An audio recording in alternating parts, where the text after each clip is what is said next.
El Colegio Mexicano de Ortopedia, en su 75 aniversario, presenta su segundo Congreso Virtual 2021. Robert LaPrade, doctorado en Medicina y en Investigación. Es cirujano en ortopedia compleja de rodilla y medicina deportiva, egresado del Twin Cities Orthopedics en Edina y Gann, Minneapolis, Minnesota. Ha publicado más de 593 trabajos científicos arbitrados. Sus publicaciones tienen más de 28,000 citas en publicaciones diversas y ha escrito 125 capítulos de libros.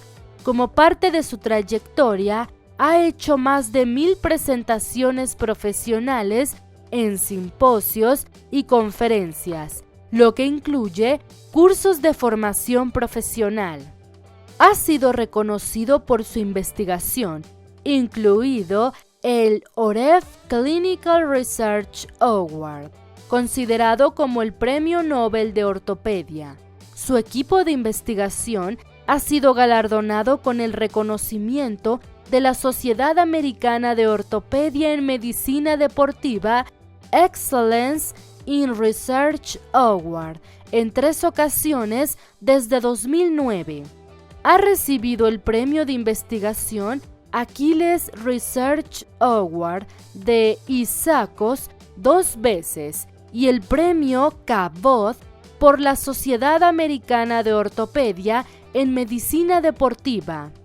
El Dr. LaPrade es reconocido internacionalmente como uno de los mejores cirujanos de rodilla del mundo y como uno de los pocos especialistas con amplia experiencia en las 3 áreas principales de la medicina. Es experto en clínica, investigador laureado y educador sobresaliente. El Dr. LaPrade hablará sobre actualizaciones sobre el tratamiento quirúrgico de las lesiones de rodilla de múltiples ligamentos.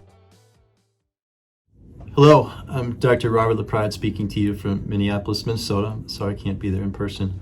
And I'll be talking about the surgical management of multiple ligament knee injuries in 2021. These are my disclosures. There's nothing really pertinent to my talk today.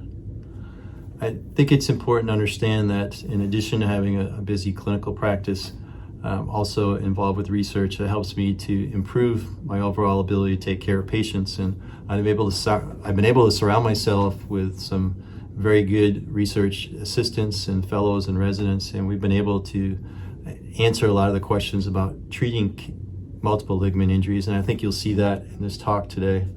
I do have a relatively complex knee clinical practice. Knee is about 99% of my practice, and on average I'm seeing about 1 posterolateral corner injury a week, so 54 a year for the last 5 years on average.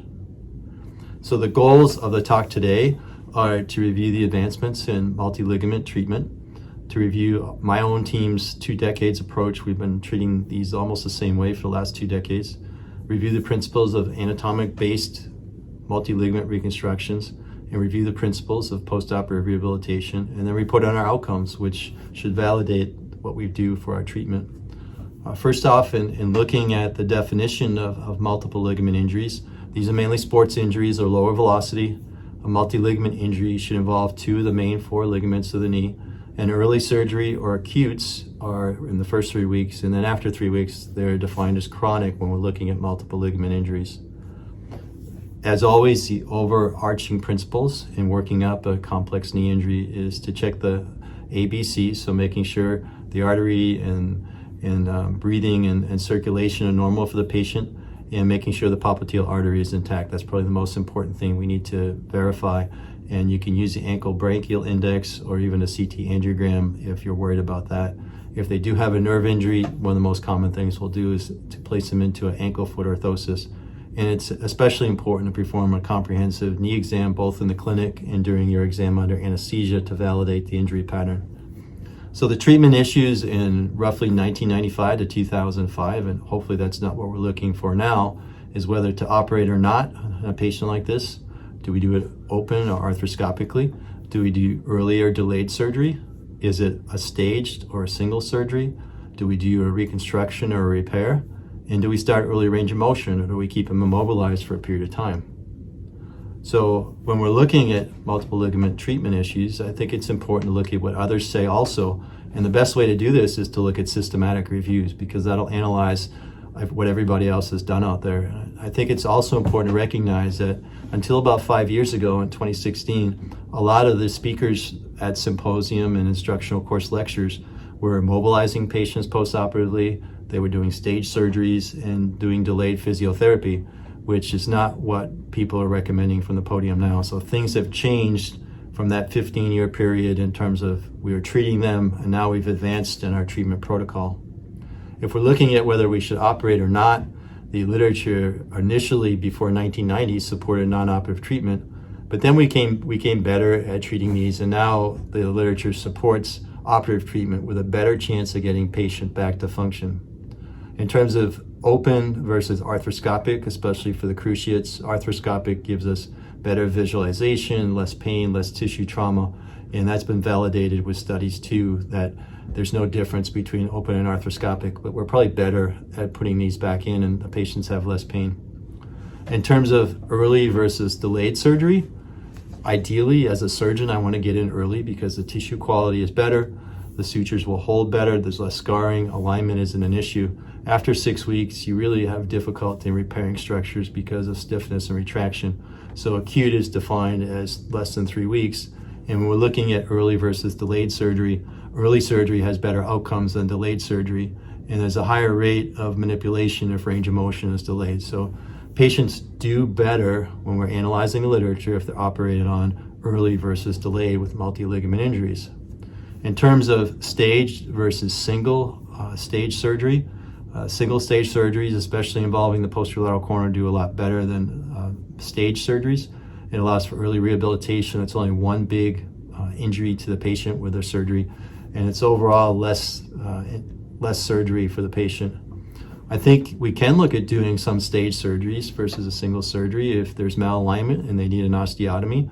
Our studies have shown that about 40% of patients who have an osteotomy with a posterolateral corner injury do well enough with the osteotomy alone.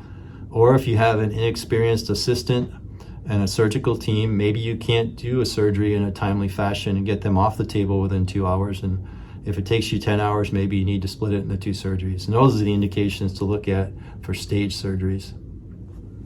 I think it's especially important when we're looking at the posterolateral corner, where it's very well defined when we're looking at outcomes of repair versus reconstructions. And I tell my patients a lot that when I went to college, I wanted to get an A instead of a D. 2 papers have shown us with excellent surgeons, Bruce Levy and Jim Stannard, that repairs have a high failure rate of almost 40%. And that was a D in my world. And their reconstructions did much better. So in overall, reconstructions get A's and repairs get D's. So you need to decide if you want to get A's or D's when you're treating posterolateral corner injuries. For MCLs, repairs don't do quite as well as reconstructions. I prefer reconstructions because I want to get an A+, but you can still get a B- with some of these with repairs. And those are instances where it may be avulsed off the bone, and we're not talking about mid-substance avulsions here. For cruciate ligament repairs, the literature shows that basically for the PCL, it's 100% return of posterior sag with repairs with multi-ligaments in the literature. So we're getting Fs, so we really shouldn't be looking at repairs for either the ACL or the PCL with a multi-ligament injury. And then in terms of early motion or not, historically people were worried if we started early motion that the repairs or reconstructions would stretch out. Now that we've developed anatomic-based reconstructions, they shouldn't stretch out, and we're validating that they don't, but that was a concern. But if we delay motion on these patients after surgery, there was a much higher risk of arthrofibrosis. So is it really a concern? When we look at arthrofibrosis in multi-ligaments, when we're looking at the systematic review on this, there was a much higher risk of arthrofibrosis with early surgery versus delayed surgery. But if early surgery started range of motion immediately, there was no difference. So early range of motion decreases the risk of arthrofibrosis, as opposed, especially when you're doing early surgery. So that's important. We still haven't answered the question if they stretch out, but we know that you don't have a risk of having arthrofibrosis if you start doing range of motion immediately.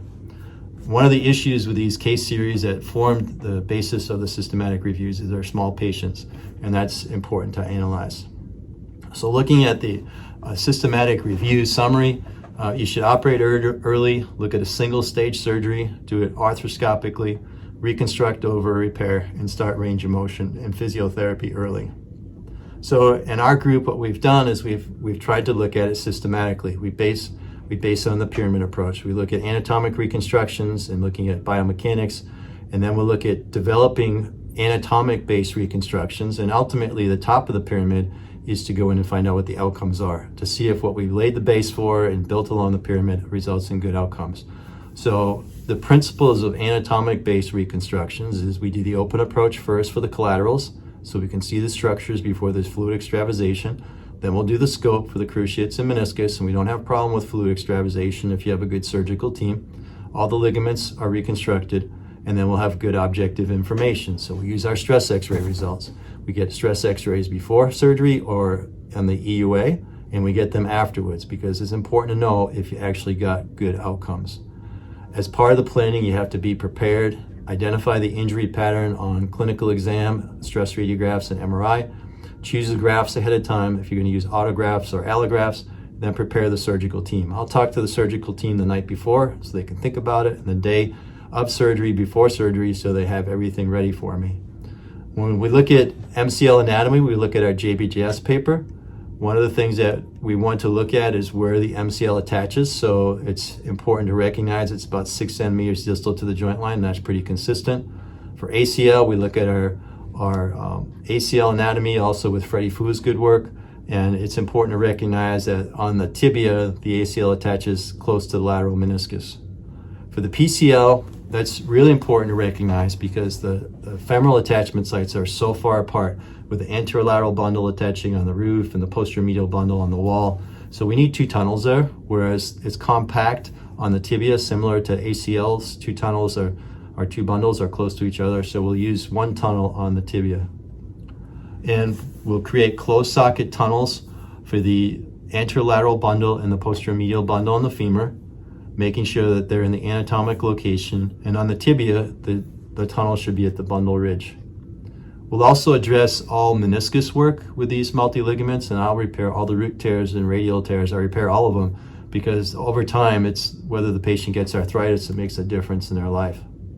When we look at multi-ligament graft fixation order, we found out to fix the PCL first, so the anterolateral bundle at 90 degrees, and then the posteromedial bundle in full extension. Then the ACL is second, then the FCL, then the popliteus tendon and PFL, then the MCL, and then the posterior oblique ligament. So when we look at fixation order, we validated that biomechanically. When we look at our outcomes, we know that our outcomes for acute posterolaterals are quite good. We start off with really patients that weren't doing well. And if you look at the stress x-rays, you can see that these are not stretching out. That was a big concern that I was admonished from the podium for over a decade that my results were going to stretch out. So at over 2 years, their average Vera stress x-rays were 0.1 millimeters, and we started range of motion on day 1. MCL outcomes, same thing, we're not seeing them stretch out, and we also had no cases of arthrofibrosis. So early range of motion is not resulting in these stretching out over time.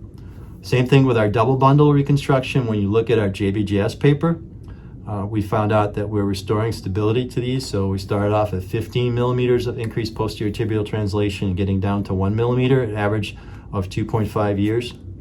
And when we look at our much bigger study, 100 consecutive patients, same thing. The Lysholm and WOMAC scores are much higher.